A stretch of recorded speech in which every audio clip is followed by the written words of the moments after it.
이 군대에 가면 이 보직 중에 이제 운전병이라는 보직이 있습니다. 이 운전병은 자기 멋대로 운전을 하는 것이 아니라 항상 운전을 하기 전에 선탑에 있는 높은 계급의 사람에게 앞으로 행할 일을 미리 이 복창을 해야 합니다. 예를 들어 출발하기 전에도 출발하겠습니다. 우회전을 할 때도 우회전하겠습니다. 기어를 바꿀 때에도 2단으로 변속하겠습니다. 이런 식으로 이 말을 미리 해야 합니다. 근데 어느 군대에 이 이등병이 각 계급을 단 이등병이 운전을 하는데 갑자기 그 차에 굉장히 그 군대에서 계급이 높은 사단장 별 투스타짜리가 아무런 예고도 없이 그 차에 타게 되었습니다. 그래서 이 이등병이 얼마나 긴장을 했는지 이 할 말을 미리 준비했지만 까먹었습니다. 그래서 출발을 하고 또 우회전 좌회전까지는 잘했는데 이제 기어를 바꿀 때가 돼가지고 2단으로 변속하겠습니다라고 이야기해야 되는데 순간적으로 너무 긴장한 나머지 말이 안 나오는 겁니다. 그래서 어찌 됐든 말은 해야 되겠고 뭐라고 했냐면 2단으로 변신하겠습니다. 또 3단으로 변신하겠습니다. 이렇게 얘기했더니 막 옆에 앉아있던 막 대령들이랑 소령들이 막 키득키득거리고 웃는 겁니다. 근데 웬일인지 이 투스타 장군은 아무런 미동도 없이 아주 근엄한 얼굴로 침묵만 지키고 이제 가는 것이죠. 그래서 너무 긴장을 해가지고 이 이등병이 이제 드디어 목적지에 도착했습니다. 그리고 도착한 이 이등병을 향해서 그 장군이 이제 이렇게 얘기했다는 거죠. 자네 합체는 이제 언제 하나, 이렇게 얘기했다라는 이야기입니다. 코로나로 인하여서 우리도 그동안 흩어져 있었는데 이제는 다시 합체해야 될 때가 온 것 같습니다. 교회의 모든 예배와 모임들이 회복되어지고 더 많은 분들이 이 예배의 자리에 나와서 하나님을 찬양하고 예배할 수 있었으면 좋겠습니다. 오늘 본문은 우리에게 아주 익숙한 예수님의 비유입니다. 그런데 이 비유를 읽다 보면 상식적으로 쉽게 납득이 가지 않는 부분이 있습니다. 그것은 포도원 주인의 이 불공정해 보이고 불공평해 보이는 임금 배분 방식 때문입니다. 이른 아침부터 종일 더위를 견디며 수고한 일꾼들과 해질 무렵에 들어와서 겨우 1시간밖에 일하지 않는 일꾼들 모두에게 똑같이 이 한 데나리온이라는 동일한 품삯을 주었기 때문입니다. 만약 오늘날 어떤 기업이나 어떤 회사가 이런 식으로 임금을 만약 지불한다면 이 노동자들이 크게 반발하고 대규모의 분쟁이 일어날 것입니다. 또한 이 본문을 읽다 보면 과연 이 하나님의 정의란 무엇인가라는 질문도 생길 것입니다. 많이 수고한 자나 적게 일한 자가 무조건 이 동등하게 대우받는 것이 이 성경이 말하는 정의인가라는 그런 이제 의문점이 들 수 있습니다. 그렇다면 오늘 예수님께서 이 비유를 통해 우리에게 말씀하시고자 하는 그 메시지의 핵심은 어디에 있겠습니까? 모든 성경 말씀이 그러하듯이 오늘 본문 역시 오늘 본문만을 따로 뚝 떼내어서 읽고 해석하기보다는 이 비유의 전후 문맥이 어떠한지를 살펴보는 것이 중요합니다. 마태복음 19장과 20장은 예수님께서 갈릴리를 떠나 예루살렘으로 올라가시는 길에서 일어난 사건을 다루고 있습니다. 지금 예수님께서는 주요 활동 무대이셨던 이 갈릴리에서의 사역을 마치시고 이제 십자가를 지시기 위하여 예루살렘으로 올라가고 계십니다. 그런데 이 공관 복음서에 나타난 예루살렘 상경 이야기는 그 분량과 내용에 있어 조금씩 차이를 보이고 있습니다. 마태복음은 19장과 20장 이 두 장을 할애하고 마가복음은 한 장 그리고 누가복음은 무려 10장에 걸쳐서 자세하게 이 예루살렘 상경기를 기록하고 있습니다. 이처럼 예루살렘으로 올라가는 길에서 일어난 소위 말하는 예루살렘 여행기, 예루살렘 상경기의 분량과 내용이 차이가 나는 이유는 바로 공관복음서 기자들이 저마다의 강조점을 가지고 이 복음서를 기록했기 때문입니다. 그렇다면 이 마태복음에 나타난 이 예루살렘 상경기의 주요 특징은 무엇이겠습니까? 19장과 20장을 쭉 읽다 보면 한 가지 특이한 점을 발견할 수 있는데 그것이 바로 오늘 우리가 읽었던 포도원 품꾼의 비유입니다. 이 비유는 다른 복음서에는 등장하지 않고 오직 이 마태복음에만 등장하는 특수한 비유 이야기입니다. 이 비유가 뜻하는 바를 예수님께서 직접 말씀하고 계시는데, 이 포도원 품꾼 이야기의 바로 전과 바로 후에 등장하고 있습니다.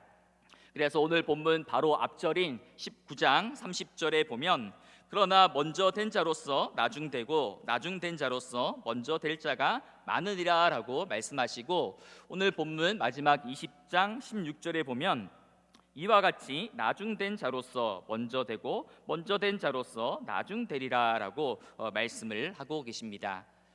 이 비유는 이 세상 나라의 원리와는 대조되는 하나님 나라의 이 새로운 질서를 보여주는 이야기이고, 동시에 이 하나님 나라의 일꾼으로 부름받은 제자들이 어떤 자세와 어떤 가치관을 가지고 살아가야 하는지를 보여주는 이야기입니다.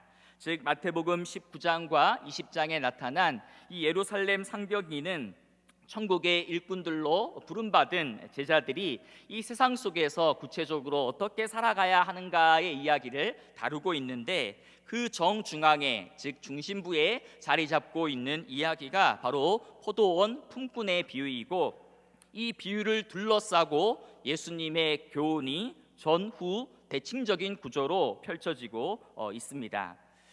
먼저 이 오늘 본문 앞에 등장하는 이야기는 한 부자 청년에 관한 이야기입니다. 19장 16절에 보면 한 사람이 예수님을 찾아와서 선생님이여, 내가 무슨 선한 일을 해야지 영생을 얻으리이까? 율법의 모든 계명을 지켰는데 아직도 부족한 것이 무엇입니까? 라고 질문을 던졌습니다. 이에 예수님께서는 대답하시기를, 너가 온전하고자 할진대 내 소유를 팔아 가난한 자들에게 주라. 그리고 와서 나를 따르라 라고 말씀하셨습니다. 그런데 이 말씀을 들었던 그 부자 청년은 재물이 많이 있으므로 그 말씀을 듣고 근심하며 떠났다라고 기록하고 있습니다. 그러자 그 모습을 가까이서 지켜본 베드로가 예수님께 이런 질문을 또 던졌습니다. 19장 27절에 보면 보소서, 우리가 모든 것을 버리고 주를 따라 싸운데 그런즉 우리가 무엇을 얻으리이까? 라고 질문을 던지고 있습니다. 베드로는 지금 자신과 이 부자 청년을 비교하고 있습니다. 그 부자 청년은 재물 때문에 포기하고 돌아갔지만, 제자들은 그렇지 않고 이 모든 소유를 버리고 주님을 따랐다라고 지금 힘주어 말하고 있는 것입니다. 얼핏 보면 굉장히 신실한 믿음의 고백처럼 보이지만, 사실 이 베드로의 말 속에는 무언가 다른 이 속셈이 숨겨져 있습니다. 그것은 그런즉 우리가 무엇을 얻으리이까라는 말 때문입니다. 이것은 무언가 이 다른 보상과 상급을 기대하고 있다라는 표현이기 때문입니다. 부자 청년과 달리 이 베드로는 모든 소유를 버리고 주님을 따랐기 때문에 온전한 것처럼 보였지만, 정작 이 베드로와 제자들의 마음에는 무언가 다른 것을 얻고자 하는 욕심이 감추어져 있었던 것입니다. 이러한 베드로의 모습은 이 포도원 품꾼 비유 이후에 등장하는 또 다른 제자인 야고보와 요한이 청탁하는 모습 속에도 비슷하게 드러나고 있습니다. 20장 17절 이하에서 예수님은 이제 곧 십자가를 지실 것을 예고하시고 죽으실 것을 예고하고 계신데, 야고보와 요한은 어머니의 입을 빌려서 장차 하나님 나라가 임할 때에 주의 좌우편에 앉게 해달라고 이 개인적인 청탁을 하고 있기 때문입니다. 이것은 예수님을 따르는 제자들이 겉으로는 모든 것을 다 버리고 주님을 따른다라고 말은 하고 있지만, 실제로 그 마음속에는 여전히 이 높은 곳에 서려는 이 세상적인 질서와 가치관 속에 머물러 있음을 보여주는 대목인 것입니다. 이에 예수님께서는 너희 중에 누구든지 크고자 하는 자는 섬기는 자가 되어야 되고, 너희 가운데 누구든지 이 으뜸이 되고자 하는 자는 종이 되어야 한다라고 말씀하셨습니다. 보소서, 우리가 모든 것을 버리고 주님을 따랐습니다. 그런즉 우리가 무엇을 얻으리이까라는 이 베드로의 질문에 대하여 예수님은 보상과 또 보상이 있음을 얘기하셨습니다. 주님께서는 장차 인자가 자기 영광의 보좌에 앉을 때에 너희들도 동일한 영광을 누리게 될 것이고 내 이름을 위하여 집이나 형제나 자매를 버린 자마다 이 여러 배의 보상과 영생을 상속받을 것을 말씀하셨던 것입니다. 그런데 예수님의 그 대답은 거기서 끝나지 않고 19장 30절을 통하여 이런 말씀을 덧붙이신 것입니다. 그러나 먼저 된 자로서 나중되고 나중된 자로서 먼저 될 자가 많이 있다라고 말씀하신 것이죠. 그렇다면 이것은 무슨 뜻이겠습니까? 이것은 이 종말론적인 하나님 나라에서는 이 세상적인 질서와 가치관의 역전이 일어나게 될 것이다라는 말씀입니다.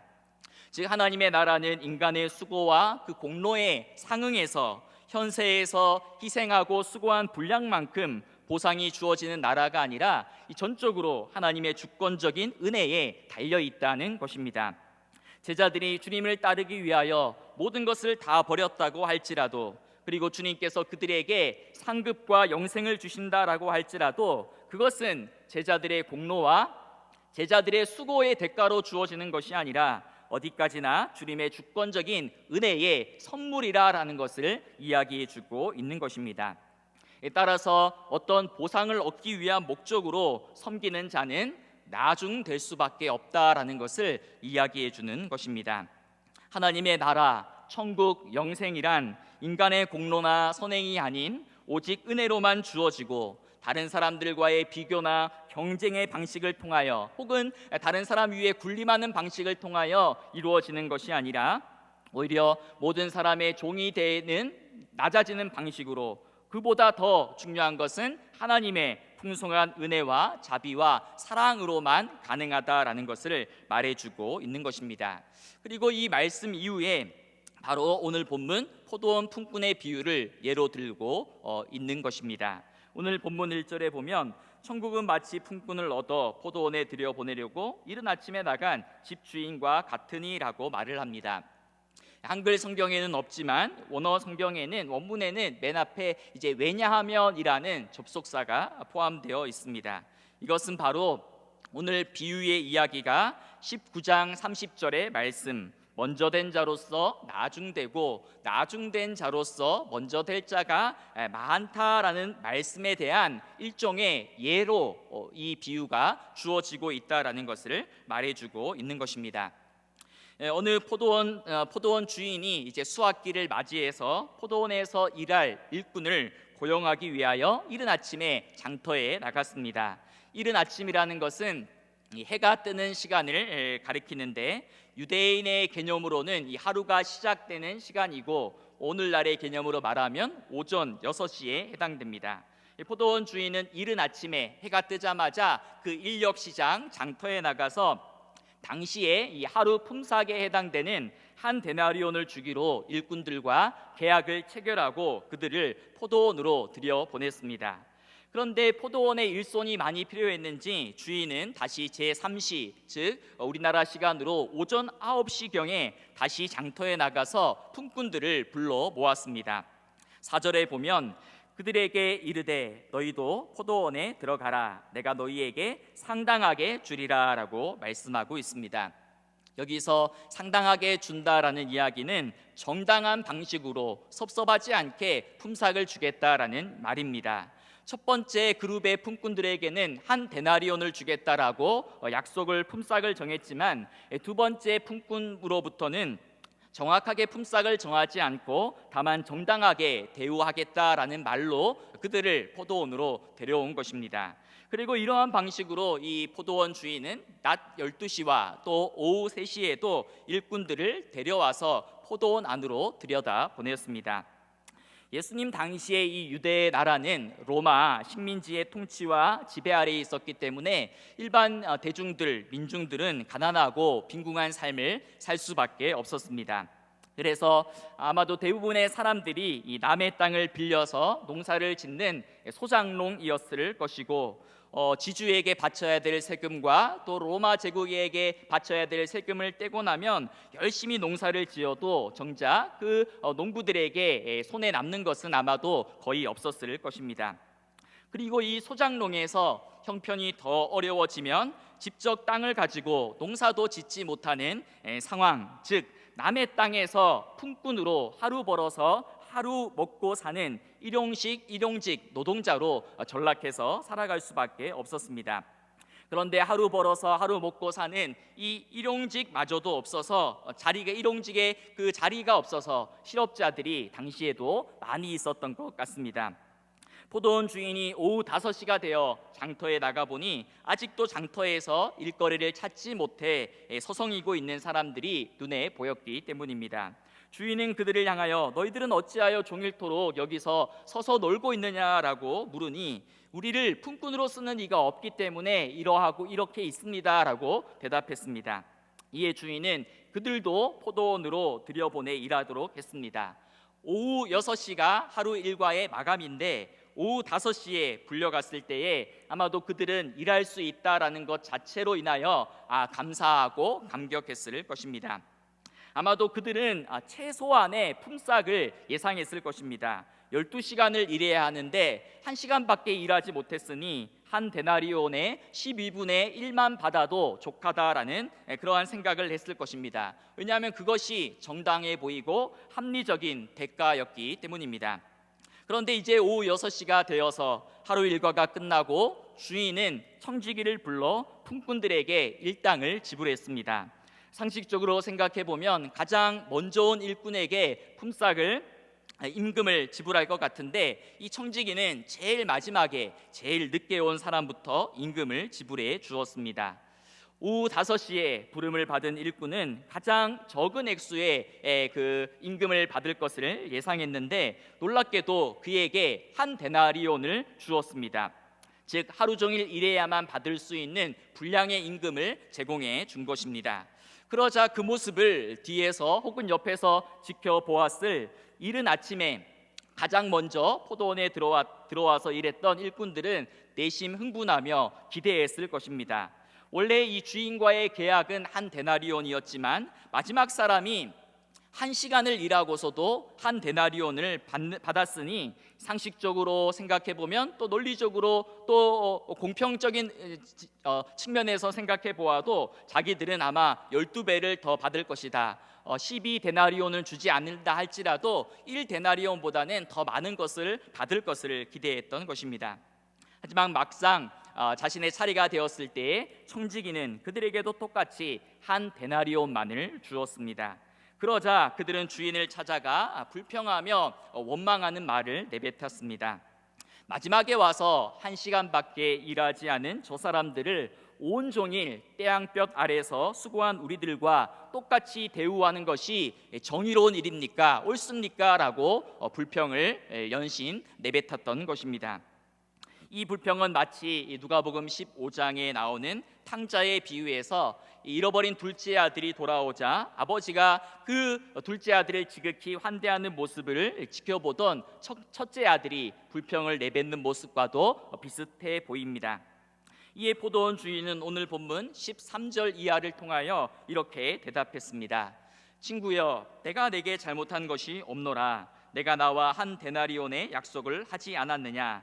내 것이나 가지고 가라. 나중 온 이 사람에게 너와 같이 주는 것이 내 뜻이니라.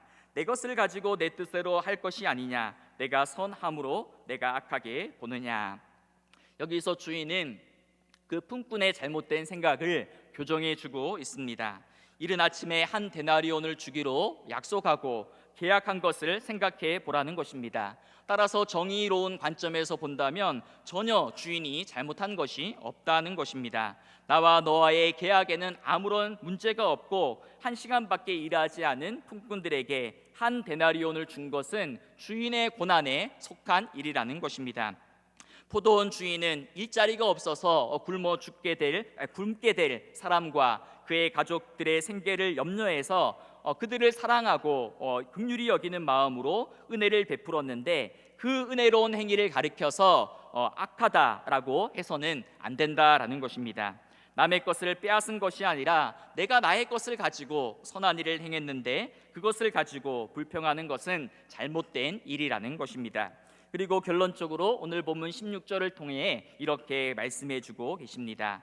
이와 같이 나중된 자로서 먼저 되고 먼저 된 자로서 나중되리라.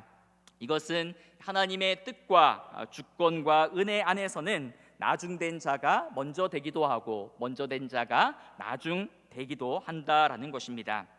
그렇다면 여기서 이 먼저 된 자와 나중된 자는 상징적으로 누구를 가리키는 말이겠습니까?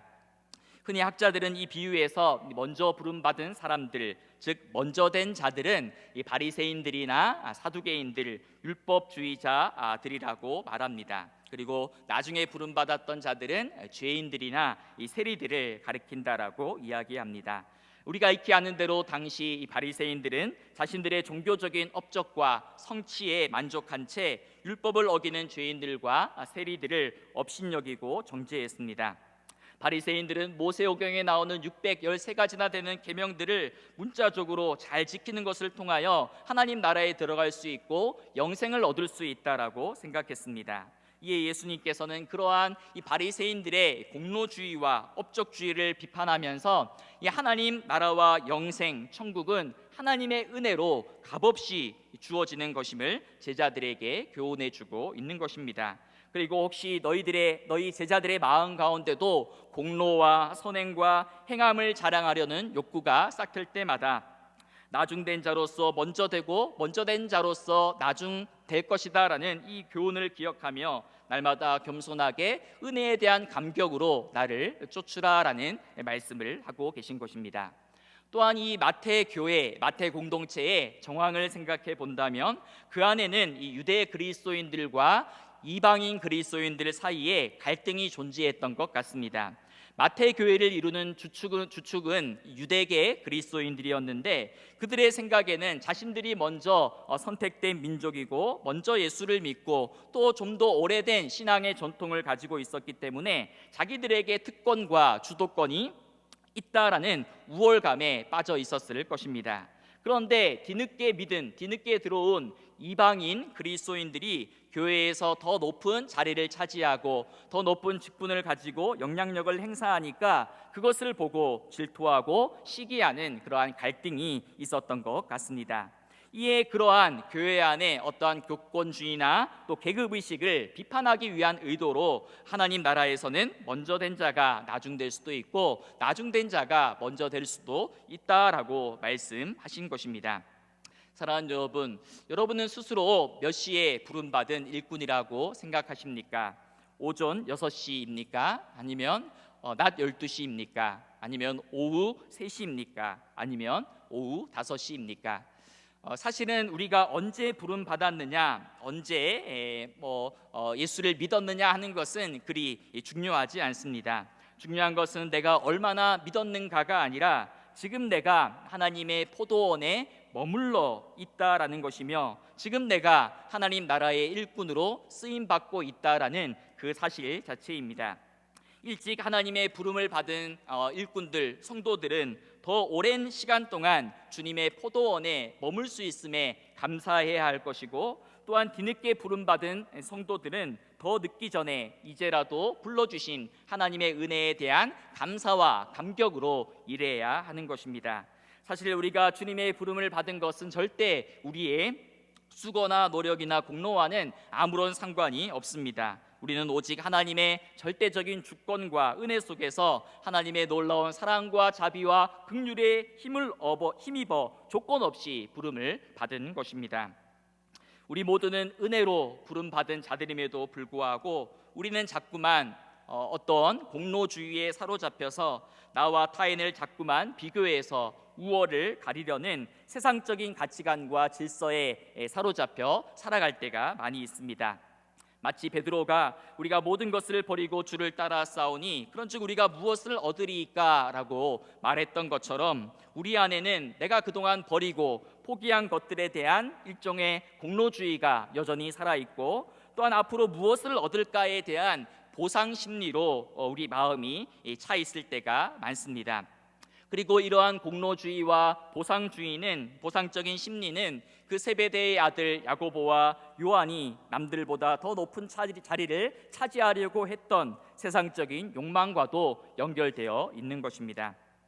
여러분, 오늘 비유 속에서 이른 아침에 부름받은 그 가장 먼저 나와서 일했던 그 품꾼의 큰 불만이 무엇이었습니까? 그것은 자기가 한 데나리온을 받았다는 데 있었던 것이 아니라 하루 종일 수고와 더위를 견디며 일한 자신과 1시간을 남겨두고 포도원에 들어온 품꾼들과 똑같은 대우를 받았기 때문에 지금 이 품꾼이 불평하며 원망하고 있는 것입니다.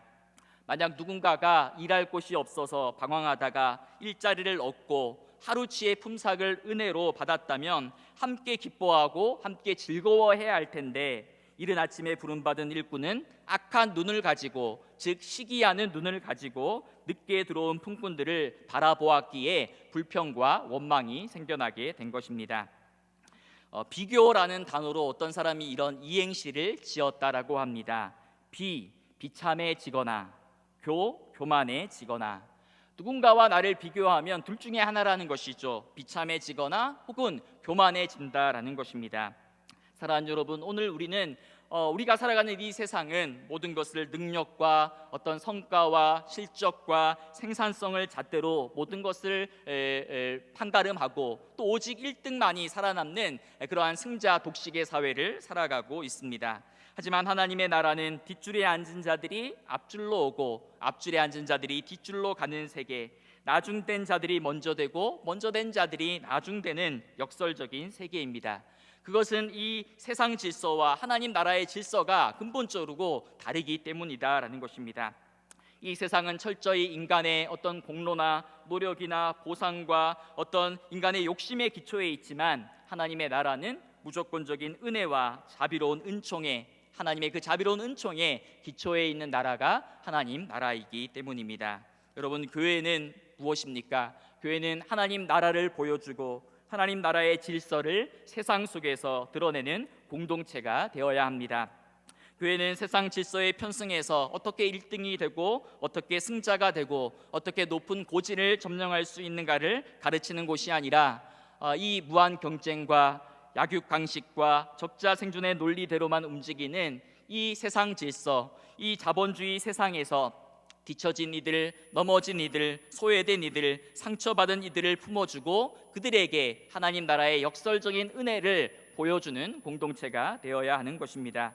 오늘 예수님께서는 이 포도원 품꾼 이후에 비유 이후에 장차 십자가를 지시고 죽으실 것을 예고하는 말씀을 하고 계십니다. 즉, 진정한 제자도는 남들과의 비교와 경쟁을 통해 높은 곳에 서는 것이 아니라 오히려 낮아지고 작아지며 예수님을 따르는 십자가의 길로 나아가야 함을 말씀해 주고 있는 것입니다. 어느 마을에 너무나 예쁘게 지어진 교회가 있었는데 그 교회의 벽에는 다음과 같은 글씨가 적혀 있었다라고 합니다. 우리는 십자가에 못 박힌 그리스도를 믿는다. 그런데 언젠가부터 건물 벽에 담쟁이 넝쿨이 자라면서부터 그 글씨를 가리기 시작했습니다. 그리고 그래서 중간에 있는 십자가에 못 박힌이라는 글씨는 가려져서 이제는 우리는 그리스도를 믿는다라는 말만 보였다라고 합니다. 그리고 얼마 뒤에 더 시간이 지나자 그 담쟁이 넝쿨이 더 자라나서 이번에는 그 가운데 있는 그리스도라는 글자마저도 가려서 이제는 보이는 글씨라고는 우리는 믿는다라는 글귀만 남겨져 있었다라는 비유적인 이야기입니다. 여러분, 오늘 우리는 십자가에 못 박히신 예수 그리스도를 믿고 그분의 길을 걸어가고 있습니까? 아니면 맹목적으로 우리는 믿는다라는 구호만 남아 있습니까? 여러분, 진정한 개혁이 무엇이겠습니까? 그것은 내가 처음 부름받았던 그 은혜의 자리로 다시 돌아가는 것입니다. 내가 주님을 위하여 이만큼 일했으니 이만큼의 보상과 상급이 주어질까에 초점을 두는 것이 아니라 내가 아직 죄인 되었을 때에 하나님께서 어떠한 사랑으로 나를 부르셨는가, 그 자리를 다시금 기억하는 것입니다. 저와 여러분은 때때로 많은 착각을 할 때가 있습니다. 우리 스스로를 아주 아침 일찍 부름받은 일꾼이다라고 착각하는 것입니다. 하지만 가만히 생각해 본다면 우리 모두는 모태신앙이라 할지라도 오후 5시에 부름받은 자들일 것입니다. 하나님 나라를 위하여 아무리 많은 수고를 했다라고 하더라도 실제로 우리가 행한 일은 너무나도 지극히 작은 것이기 때문에 엄밀히 생각해 보면 우리 모두는 오후 5시에 겨우 부름을 받은 일꾼들입니다. 그러하기에 오늘 우리들은 나 같은 사람을, 나 같은 죄인을 불러주신 주인의 부르심에 대한 그 은혜와 감사와 감격이 날마다 있어야 하는 것입니다. 그리고 저와 여러분이 오직 은혜로 구원을 받았다면 그 은혜의 눈으로 다른 사람들 역시 바라볼 수 있어야 합니다. 하나님이 나와 같은 형편없는 죄인을 은혜로 구원하셨다면 나 역시 다른 사람들을 은혜의 렌즈를 끼고 바라보고 사랑하며 품을 수 있어야 하는 것입니다. 오직 하나님의 은혜로 구원받은 그리스도인들은 이 세상에서 어떻게 하면 승자가 될 것인가를 고민하는 사람들이 아니라 모든 것을 능력과 성과에 맞추어 판단하는 이 세상 한복판에서 먼저 된 자가 나중되고 나중된 자가 먼저 된다라는 하나님 나라의 새로운 질서, 그 역설적인 하나님의 은혜를 보여주고 드러내는 삶을 살아가야 하는 것입니다. 바라기는 오늘 이 포도원 품꾼의 비유를 우리 마음속에 담아두고 저와 여러분의 삶이 경쟁과 공로와 생산성의 원리로 대변되는 이 세상의 논리에 편승해서 살아가는 것이 아니라 늘 높은 곳보다는 우리의 마음이 낮은 곳을 향하고 강한 곳보다는 약한 곳을 향하여 우리의 마음이 향하고 섬김받고 대접받는 자리가 아니라 날마다 종의 자리에서 하나님 나라의 그 역설적인 세계를 우리의 삶으로 드러내고 보여주며 살아가는 저와 여러분 되기를 간절히 바랍니다. 사랑의 하나님, 우리가 행한 바 의로운 행위로 말미암지 않고 오직 주님의 긍휼하심을 쫓아 은혜로 우리를 불러주시고 구원해 주시니 감사합니다. 주님께서는 맨 끝자리에 앉아있는 우리를 불러 앞자리에 앉혀주셨고 가장 나중에 뒤늦게 들어왔음에도 불구하고 먼저 된 자로 우리를 받아주셨습니다. 그럼에도 우리는 이 놀라운 주님의 은혜를 망각하고 이 세상 질서에 사로잡혀 자꾸만 남들을 위해 군림하려 하고 공로주의와 율법주의에 사로잡혀 있을 때가 많습니다. 주님, 이러한 저희를 불쌍히 여겨주시고 뒷줄에 앉은 자들이 앞줄로 오고 앞줄에 앉은 자들이 뒷줄로 가는 세계, 나중된 자들이 먼저 되고 먼저 된 자들이 나중되는 역설적인 하나님 나라의 새로운 질서와 세계를 몸으로 살아내는 삶을 살게 하여 주옵소서. 예수님의 이름으로 기도드립니다. 아멘.